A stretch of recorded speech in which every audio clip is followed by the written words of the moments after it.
Fl-aħħar 24 siegħa feġġew 17 każ ġdid ta' persuni infettati bil-coronavirus f'pajjiżna minn fost 276 test. 7 minnhom kienu każijiet ta' trasmissjoni lokali.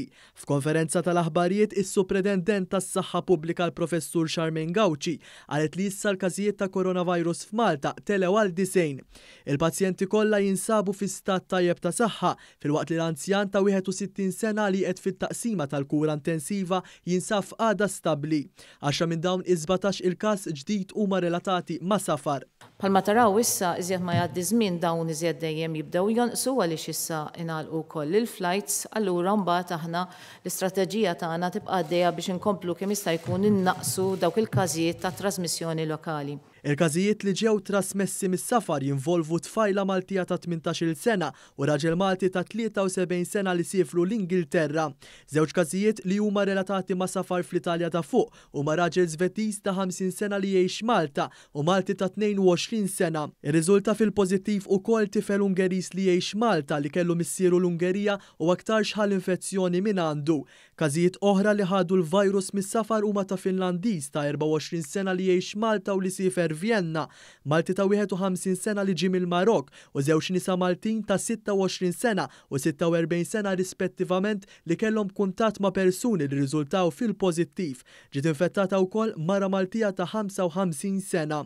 Fi 7 każijiet ta' trasmissjoni lokali hemm raġel Malti ta' 27 sena li jaħdem fil-qasam tas-saħħa, Indjan ta' 42 sena li jaħdem Malta, Maltija ta' 33 sena, Maltija ta' 53 sena u Malti oħra ta' 60 sena ħarġu wkoll pożittivi għal COVID-19, raġel 74 sena u Somalu ta' 28 sena. Il-kap tat-taqsima tal-infezzjonijiet fl-Isptar Mater Dei, il-Professur Charles Mallia Zoppardi, għal il-maġġoranza tal-pazjenti infettati bil-coronavirus f'Malta qed juru sinjali ta' fejqan. Maġġoranza tal-pazjenti li kellna s'issa għamlu improvement tajjeb, ġifieri ħafna minnhom id-deni niżel u issa nistennew biex nerġgħu nirrepetu t-testijiet biex nikkonfermaw li fiqu kompletament. Meta ngħidu fiqu kompletament, hemm ġiex medu kif tintuna li fiq kompletament jew improvja b'tali mod li niżel id-deni u toħossu tajjeb, allura nistgħu ngħidu fiq. Jew nkella b'mod iżjed xjentifiku jridu nagħmlu t-test tas-swabbing u tal-virus. L-awtoritajiet tas-saħħa tennew l-appell biex ma jsirx ħruġ bla bżonn u biex jiġi evitat il-kuntatt minn man-nies.